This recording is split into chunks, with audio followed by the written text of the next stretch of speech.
Meanwhile, another measure that has yet to be implemented is kicking Russia out of the SWIFT network. Brian, this is a potential move that's been described as sort of the nuclear option of sanctions. Indeed, it has. Well, SWIFT stands for the Society for Worldwide Interbank Financial Telecommunications.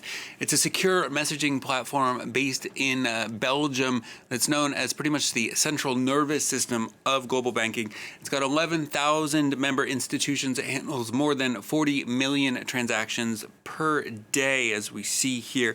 Cutting Russia out of it would make it very difficult and expensive for Russian banks to carry out any international transactions, and that includes being paid for its energy exports or paying for imports to the country.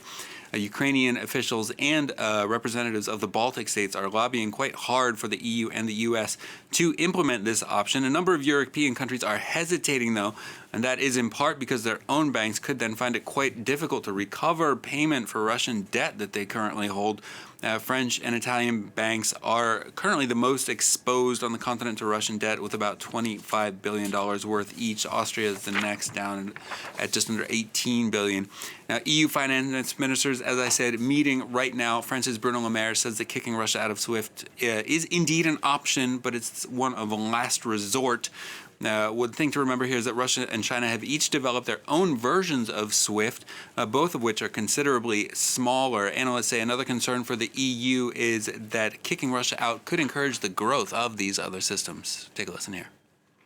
The problem that the European Union has, and to a lesser extent the US, is that Russia is developing its own sort of parallel system to SWIFT.